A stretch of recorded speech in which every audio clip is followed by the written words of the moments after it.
In 1858, a man named Robert Fallon was shot and killed whilst playing poker with a small group of people due to the other players accusing him of cheating.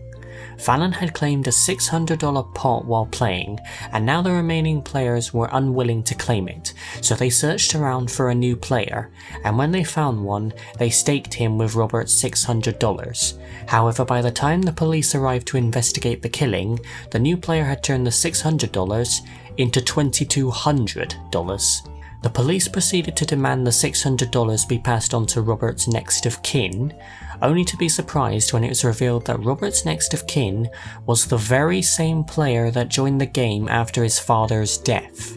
And to make this even weirder, he hadn't seen his father in 7 years. So I guess this wasn't a very pleasant family reunion.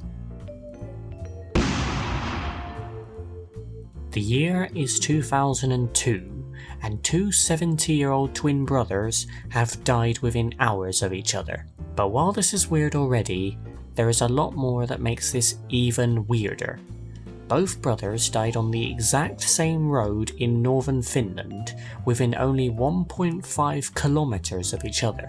With a case like this, you might think that this road is dangerous and that's why both brothers died, but police officer Marja-Leena Hatala stated that although the road is busy often, accidents are not very common on the road. If this seems like one mother of a coincidence to you, then you aren't alone, my friend, because even Marja considered this to be some sort of act of God. In the 19th century, Edgar Allan Poe wrote a book called The Narrative of Arthur Gordon Pym. It was a horror book about 4 survivors of a shipwreck who were in an open boat for many days before they decided to eat the cabin boy named Richard Parker. Now fast forward some years and we're in 1884, where this exact situation arose in real life. A boat was shipwrecked with only 4 survivors in an open boat for many days until they decided to kill and eat the cabin boy. And to top it all off, that cabin boy was Richard Parker. In Monza, Italy, King Umberto I went to a small restaurant for dinner. When the owner took the king's order, he noticed that he and the owner looked exactly the same in physical appearance, so he invited the owner to discuss their similarities, and what they discovered was pretty shocking for both of them. They discovered that both of their birthdays were on March the 14th, 1844.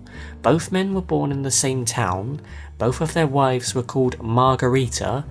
The owner of the restaurant opened his restaurant on the same day that King Umberto was crowned king, and finally, on July the 29th, 1900, King Umberto was informed that the owner was killed in a mysterious shooting accident, and as King Umberto expressed his regret, he was assassinated by an anarchist in the crowd. Talk about two halves of the same coin. In the 1930s in Detroit, a man named Joseph Figlock was walking down the street when suddenly a young child fell from a high window directly onto Mr. Figlock. However, Joseph broke the child's fall and both of them remained unharmed.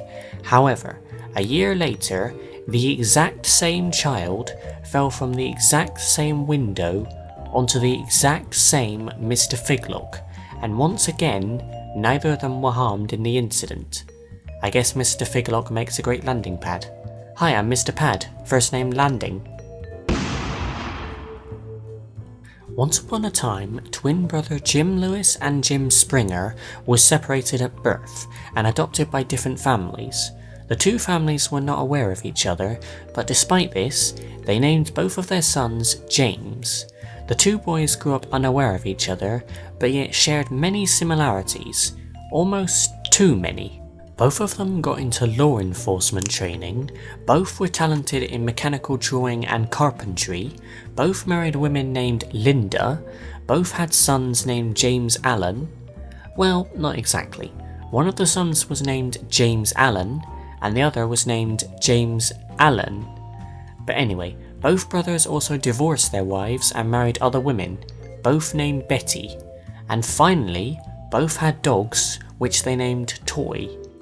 So next time you think you're similar to someone, remember that there is a pair out there who are almost the same person. In 1883, a man named Henry Ziegland broke up with his girlfriend, who out of distress committed suicide. The brother of the girl then became enraged and attempted to kill Ziegland by shooting him. The brother believed that he had killed Ziegland and killed himself afterwards, but little did he know that Ziegland had survived. The bullet that was intended to kill him merely grazed his face and lodged into the tree behind him. Years later, Ziegland returned to that same spot and attempted to cut down the same tree, but the tree proved to be tough, so he instead decided to use dynamite to blow it up. But as the explosion went off, the bullet that had sat in the tree for many years was propelled into Ziegland's head by the explosion. He died shortly after. In 1975, a man was riding a moped down the streets, but was soon struck and killed by a taxi. A year later, another person was killed while riding a moped. The person in question was the brother of the original man. And what's more, is that he was riding the very same moped. And to make this case even weirder, the thing that killed him was a taxi. And this taxi was the same taxi that killed the original man. And if you thought that was it, well, it was also being driven by the same man and even carrying the same passenger. So I guess what goes around comes around. Now let's go back to 1953, where television reporter Irv Kupcinet is staying in a London hotel, and in one of the drawers of his room he finds some items that belong to a man named Harry Hannin, who coincidentally was a good friend of Kupcinet. Hannin was a basketball star for the famed Harlem Globetrotters, by the way.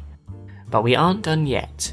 2 days later, before Kupcinet could contact Hannin, he received a letter from who else but Hannin, telling him that while he was staying in a hotel in Paris, he found in the drawer of his room a tie with Kupcinet's name on it.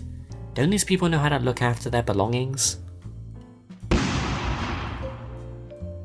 Thomas Jefferson and John Adams, two of America's founders. Jefferson created the Declaration of Independence and showed drafts of it to Adams, who helped edit and hone it until it was approved by the Continental Congress on July 4th, 1776. But here's where it gets weird.